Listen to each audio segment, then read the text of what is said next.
नमस्कार, दिन भर की बड़ी खबरों में आपका स्वागत है। मैं हूं परवीन शेख। आज इस बुलेटिन में बात होगी लद्दाख चुनावों में बीजेपी की करारी हार की, दिल्ली हाईकोर्ट के पूर्व जज के खुलासे से मुश्किल में आई मोदी सरकार की, राहुल गांधी के सियासी दांव से दबाव में आई बीजेपी की, राजस्थान में बीजेपी के बड़े झूठ से मोदी की फजीयत की। साथ ही जानेंगे छत्तीसगढ़ विधानसभा चुनाव में कांग्रेस ने किस किस दिग्गज पर लगाया दांव, और बुलेटिन के आखिर में बात होगी अमीरों पर मेहरबान मोदी सरकार की। इसके साथ ही और भी कई बड़ी खबरों से आपको करवाएंगे रूबरू, लेकिन तमाम बड़ी खबरों से पहले एक नजर सुर्खियों पर। बंगाल में सीएम ममता बनर्जी के करीबियों पर सीबीआई का शिकंजा, मंत्री फिरहाद हाकिम और मदन मित्रा के घर पर छापेमारी।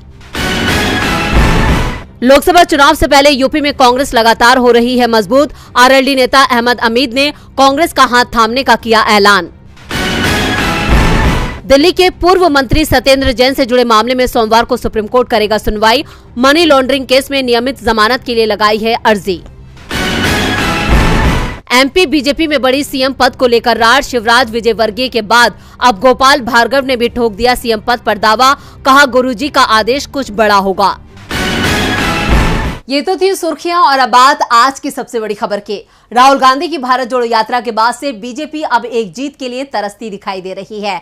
चुनाव दर चुनाव उसे हार मिल रही है। हिमाचल प्रदेश और कर्नाटक की सत्ता उसके हाथ से फिसल चुकी है और अब बीजेपी को एक और चुनाव में करारी हार मिली है। तो क्या है पूरी खबर, देखते हैं ये रिपोर्ट। करगिल में हुए लद्दाख ऑटोनोमस हिल डेवलपमेंट काउंसिल चुनावों में कांग्रेस को बड़ी जीत मिली है। कांग्रेस सांसद एक महीने पहले ही लद्दाख और करगिल के दौरे पर पहुंचे थे। कांग्रेस ने राहुल गांधी की यात्रा को भारत जोड़ो यात्रा का हिस्सा बताया और इसका असर अब दिखाई दे रहा है। LAHDC के चुनाव में कांग्रेस ने क्लीन स्वीप कर दिया है और सबसे बड़ी बात तो ये कि दूसरे नंबर पर कांग्रेस की सहयोगी पार्टी नेशनल कॉन्फ्रेंस आई है। बीजेपी के हिस्से में करारी हार आई है। पार्टी मुश्किल से खाता खोल पाई है। डेवलपमेंट काउंसिल की 26 सीटों के लिए 4 अक्टूबर को मतदान हुआ था। कुल 77.62% वोटिंग हुई थी। चुनाव में कांग्रेस और नेशनल कॉन्फ्रेंस ने गठबंधन किया। अभी तक 23 सीटों के परिणाम सामने आ चुके हैं, जिसमें से 16 सीटों पर कांग्रेस और 5 सीटों पर नेशनल कॉन्फ्रेंस को जीत मिली है। बीजेपी और निर्दलीय को एक सीट पर जीत मिली है। आर्टिकल 370 के रद्द होने के बाद अगस्त 2019 में जम्मू कश्मीर से अलग होकर केंद्र शासित प्रदेश बनने के बाद लद्दाख के करगिल में पहला स्थानीय चुनाव है और इसमें कांग्रेस की सत्ता तय हो गई है। नई परिषद 11 अक्टूबर से पहले गठित होने वाली है। काउंसिल में बहुमत का आंकड़ा 14 है और कांग्रेस पहले ही 16 सीटें जीत चुकी है।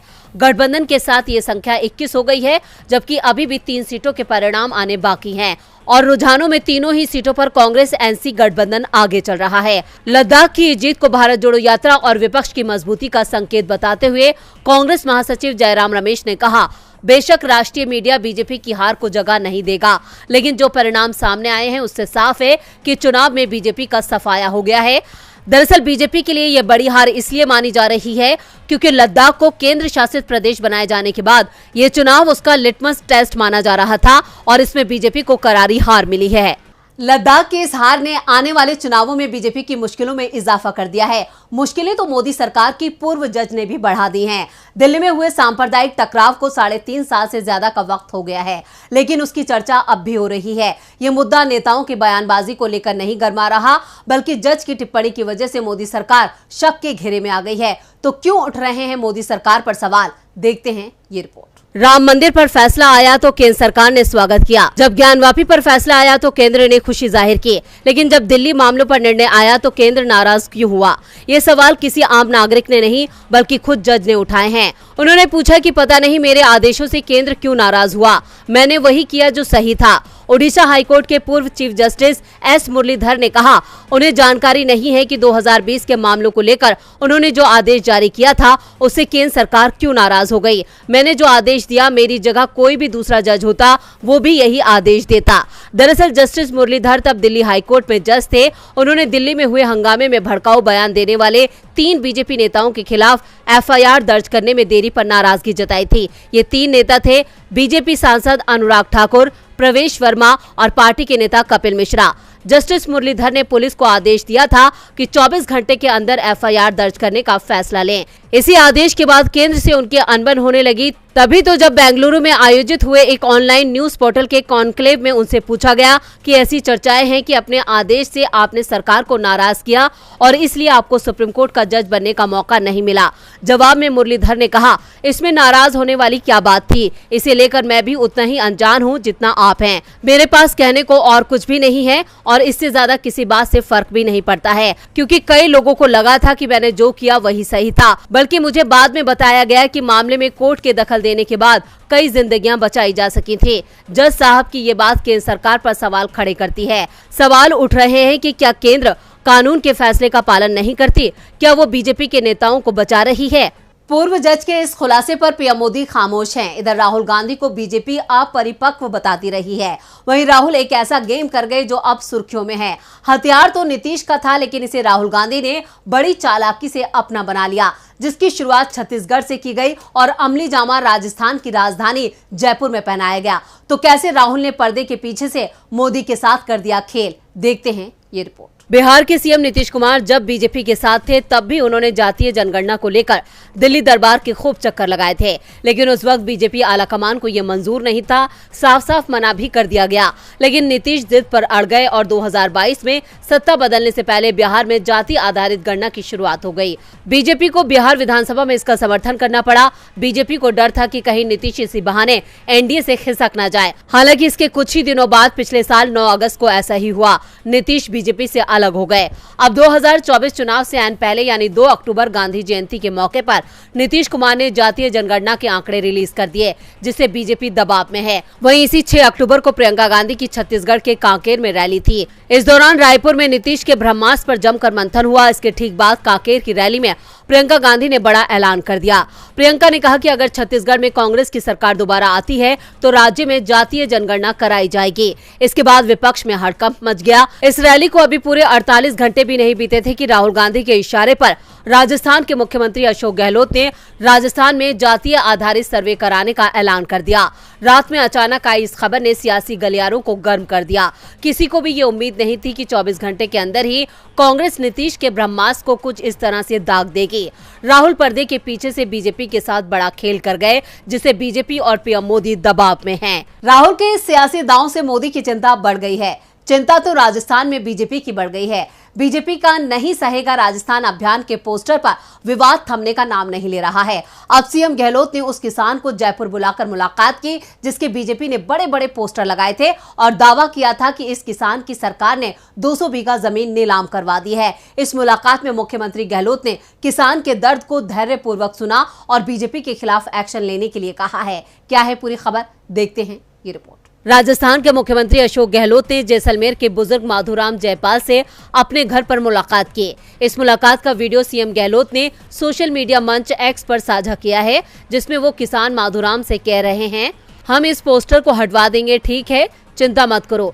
बीजेपी ने पोस्टर लगाए हैं, बीजेपी खुद एक्सपोज हो गई है। अगर बीजेपी ने बेईमानी की है तो वो भुगतेंगे, आप चिंता क्यों करते हैं। बीजेपी के इस झूठ से राजस्थान में पीएम मोदी की खूब फजीयत हो रही है। वहीं कांग्रेस के हाथ एक बड़ा मुद्दा लग गया है।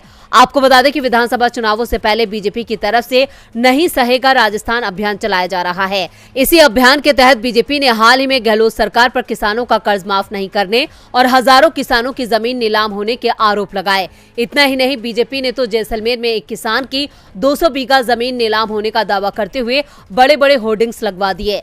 बीजेपी ने इस किसान की फोटो वाला वीडियो भी सोशल मीडिया पर अपलोड किया था, लेकिन सीएम से किसान की मुलाकात के बाद सब कुछ साफ हो गया और बीजेपी का ये दावा झूठा साबित हुआ है।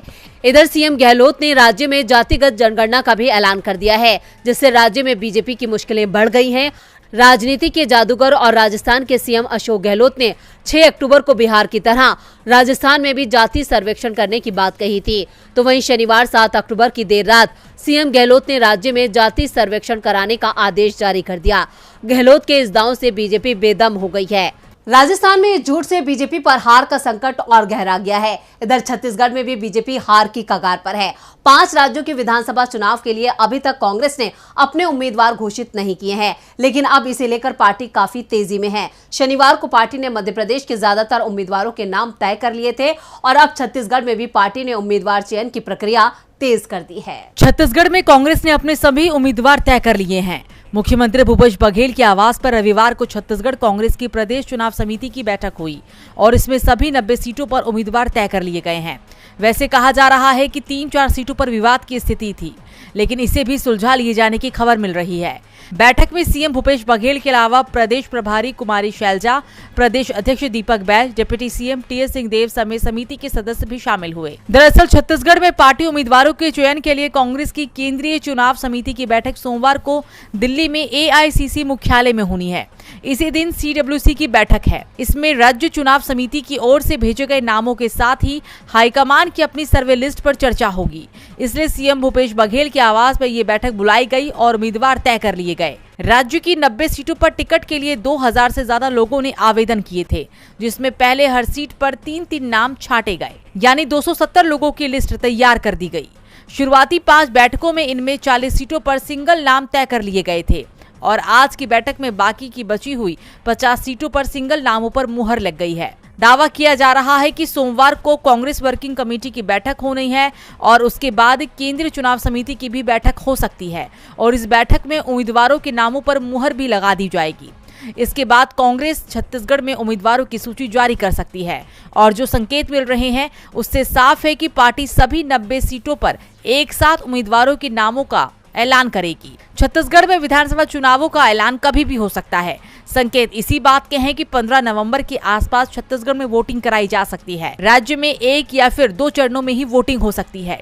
छत्तीसगढ़ में अब ये दिग्गज कांग्रेस को जीत दिलाएंगे। इधर मध्य प्रदेश में भी कांग्रेस अपनी जीत का दावा कर रही है, लेकिन एमपी में मुकाबला कांटे का है। लेकिन जो सर्वे आ रहे हैं वो कांग्रेस की जीत का दावा कर रहे हैं। इस पर पीसीसी चीफ कमलनाथ ने बीजेपी पर बड़ा हमला बोला है। तो क्या कहा है कमलनाथ ने, देखते हैं ये रिपोर्ट। मध्य प्रदेश में बीजेपी मुश्किल में दिखाई दे रही है। पीएम मोदी शिवराज सरकार की एक योजना का नाम मंच से लेते नहीं दिख रहे हैं, सिर्फ केंद्र की योजनाएं बता रहे हैं। तो दूसरी तरफ शिवराज सिंह चौहान जनता से पूछ रहे हैं कि चुनाव लड़ूं या नहीं लड़ूं, कहां से लड़ूं, मामा को सीएम बनना चाहिए या नहीं। और बीजेपी की इसी परेशानी को लेकर ही पूर्व सीएम और कांग्रेस नेता कमलनाथ ने बीजेपी को घेर लिया है। उन्होंने कहा कि बीजेपी ने चुनाव से पहले ही हार मान ली है, इसलिए जनता से पूछा जा रहा है कि चुनाव लड़ा भी जाए या नहीं। कमलनाथ ने सोशल मीडिया एक्स पर लिखा, मध्य प्रदेश की जनता के बीच अब ये बात हास्य उपहास का विषय बन गई है कि भाजपा एक ऐसा उल्टा सर्वेक्षण करा रही है जिससे ये मालूम पड़े कि कौन सा भाजपाई प्रत्याशी सबसे कम वोट से हारेगा, तो फिर उसे ही टिकट दिया जाए, जिससे डबल इंजन का डबल अपमान थोड़ा कम हो सके। और तो और जनता के बीच ये बात भी चर्चा का विषय है कि मध्य प्रदेश का जो भी वरिष्ठ भाजपाई कल को दिल्ली के दावेदारों को चुनौती दे सकता है, उसको इसी विधानसभा में निपटाने की तैयारी है। इसलिए इस शर्तिया हारे हुए विधानसभा चुनाव में ही उसे लड़वाकर और हरवाकर उसकी चुनौती को खत्म करने की रणनीति का खेल खेला जा रहा है। भाजपा के मंच प्रहंसन एकांकी के मंच जैसे बन गए हैं, जिसमें ना कथा सच्ची है, ना पात्र अभिनय, लेकिन नाटकीयता भरपूर है। भाजपा के नाटक का पर्दा गिरने वाला है। दरअसल अब विधानसभा चुनावों का ऐलान कभी भी हो सकता है और तमाम सर्वे बता रहे हैं कि कांग्रेस इस समय बीजेपी पर भारी दिखाई दे रही है। और बुलेटिन के आखिर में बात अमीरों पर मेहरबान मोदी सरकार की। आबादी के लिहाज से भारत दुनिया का सबसे बड़ा देश है। इसके साथ ही भारत लगातार दुनिया की सबसे तेज गति से आगे बढ़ने वाली अर्थव्यवस्था बन चुका है। जीडीपी जो 2003 में करीब 51 लाख करोड़ रुपए थी, अब 2023 में 3,12 लाख करोड़ रुपए पहुंच गई है। मोदी सरकार दावा करती है कि उनके राज में लोगों की संपत्ति में कई गुना बढ़ोतरी हुई है, लेकिन सरकार के दावों में कितनी सच्चाई है, इसके लिए देखते हैं ये रिपोर्ट। हमारे लिए गर्व की बात है कि देश की जीडीपी जो 2003 में करीब 51 लाख करोड़ रुपए थी, अब 2023 में 312 लाख करोड़ रुपए तक पहुंच गई है। लेकिन चिंता की बात यह है कि इन 20 सालों में अमीरों की दौलत 16 गुना और गरीबों की महज 1.4% बढ़ी है। यानी तरक्की के मामले में गरीब जहां थे वहीं के वहीं है। या फिर ये भी कह सकते हैं कि हर दिन के साथ बढ़ती महंगाई ने गरीबों को और भी ज्यादा गरीब बनाने का काम किया है। और सबसे बड़ी परेशानी ये है कि देश की 80% दौलत सिर्फ 2 लाख परिवारों के पास है। ये बातें अमेरिकी marketing analysis firm Marcellus investment management की ताजा रिपोर्ट में सामने आई है। Winner take all in India's new economy के अनुसार आर्थिक विकास से आया 80% धन सिर्फ 20 कंपनियों के खाते में जा रहा है। निफ्टी में 10 साल में कुल 116 लाख करोड़ रुपए की पूंजी बनी। इसका 80% सिर्फ 20 कंपनियां ले गई। देश में 5 लाख तक आबादी वाले शहरों में केवल 20 परिवारों के पास पूरे शहर की 80% दौलत है। 10 लाख से कम आबादी वाले शहरों में 50 परिवारों के पास 10% धन है। पुणे, लखनऊ जैसे टीयर 2 शहरों को देखें तो वहां पूरे शहरों की 80% दौलत 100 से 300 परिवारों के पास है। रिपोर्ट में ये भी बात निकल कर आई है कि छोटे शहरों में ज्यादा कमाई का बड़ा जरिया व्यापार है और बड़े शहरों में मोटी सैलरी पैकेज। तो आज इस बुलेटिन में इतना ही। देखते रहिए डीबी लाइव। नमस्कार।